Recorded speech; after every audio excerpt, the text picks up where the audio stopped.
Si vous faites du commerce, vous pouvez troquer tout contre n'importe quoi. Par exemple, une épée contre une chèvre. Autrement dit, en économie, on pourrait écrire qu'une épée égale une chèvre. Par contre, en physique, les égalités doivent absolument respecter une règle. Elles n'ont un sens que si les grandeurs ont même unité. Par exemple, en physique, la formule que vous connaissez bien V égale D sur T est possible parce que V est en mètres par seconde, D est en mètres et T en secondes. On a bien des deux côtés des mètres par seconde. De même, si vous calculez la surface d'un rectangle, la surface c'est la longueur fois la largeur. Vous avez bien la surface en mètres carrés, longueur et largeur en mètres. On a bien des deux côtés des mètres carrés. Cette méthode qui consiste à analyser les unités d'une formule s'appelle l'analyse dimensionnelle. Elle permet de savoir si une formule est possible ou non. Mettons que vous ne vous souveniez plus de la formule du volume d'une sphère. Vous pensez que c'est 4pi r au carré. Le volume, normalement, est en mètres cubes. 4pi n'a pas d'unité. R carré, lui, est en mètres carrés. On n'a pas les mêmes unités, donc la formule est forcément fausse. En fait, c'est la formule de la surface d'une sphère. Autre exemple un peu plus subtil. Vous étudiez une diffraction. Un rayon de longueur lambda traverse une fente et il se diffracte. Vous savez que la longueur d'onde s'obtient à partir de A, D, 2 et L, mais vous ne savez plus dans quel ordre. L'analyse dimensionnelle va vous permettre de déterminer quelles sont les formules possibles. Dans les quatre égalités, on a à gauche lambda qui est une longueur d'onde, donc en mètres. Et donc on va chercher lesquelles de ces expressions sont en mètres. Commençons par la numéro 1. Dimension de ADL sur 2. 2 n'a pas de dimension. Donc ça revient à dimension de A fois dimension de D fois dimension de L. A est en mètres, D aussi, ainsi que L. Donc conclusion, on a des mètres cubes. On voulait des mètres, donc cette formule est fausse.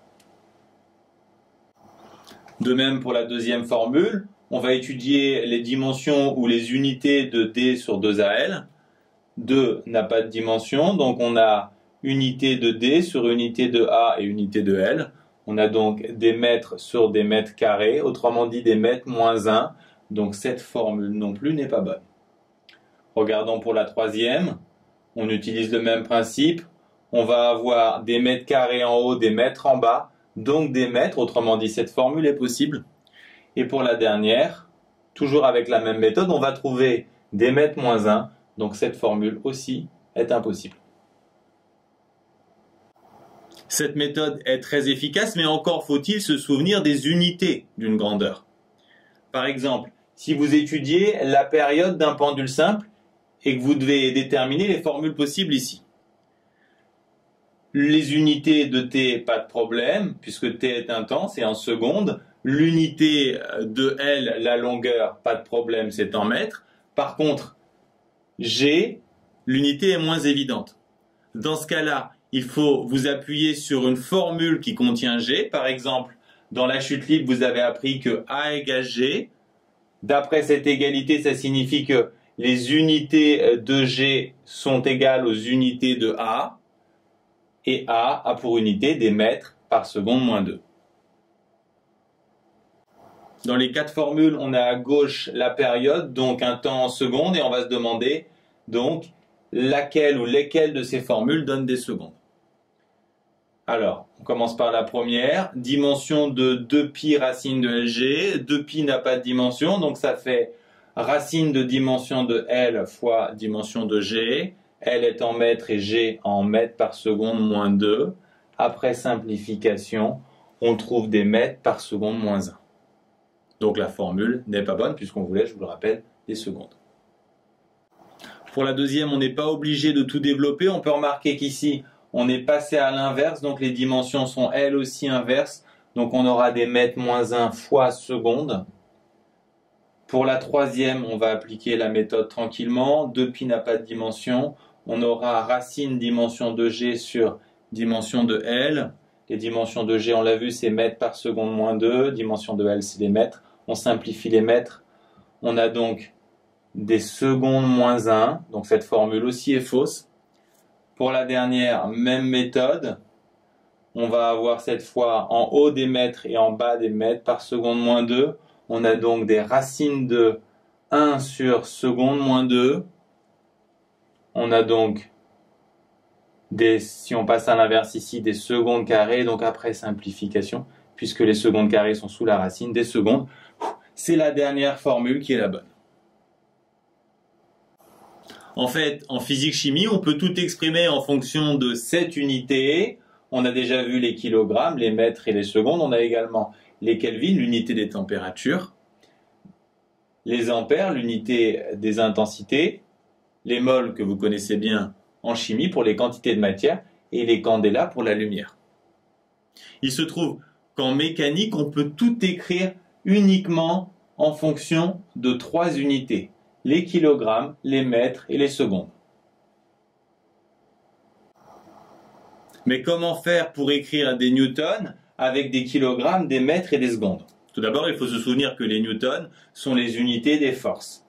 Ensuite, il faut penser à une formule qui est vue en cours d'année de terminale, somme des forces égale MA, ce qui signifie que les unités des forces sont les mêmes que les unités des masses fois les unités de l'accélération. Autrement dit, on peut traduire les newtons en kilogrammes fois mètres par seconde moins 2. On peut se poser la même question avec les joules, les unités des énergies. Ici, l'astuce consiste à penser que parmi les énergies, on a le travail et on a une formule très simple pour le travail. Le travail, c'est une force fois une longueur. Donc, on reprend le résultat précédent et on multiplie par une longueur. On a la traduction dans les 3 unités élémentaires des joules. Pour finir, on va se poser la même question pour les watts, les unités des puissances. Vous devez savoir que des puissances sont des énergies divisées par des durées. Donc on applique cette formule. L'unité des énergies, c'est les joules, dont on a la traduction ici. Donc on obtient cette traduction des watts dans les 3 unités élémentaires de la mécanique. Bien sûr, vous ne mémorisez pas ces résultats, vous apprenez à utiliser vos formules de mécanique pour traduire vos unités dans les unités élémentaires.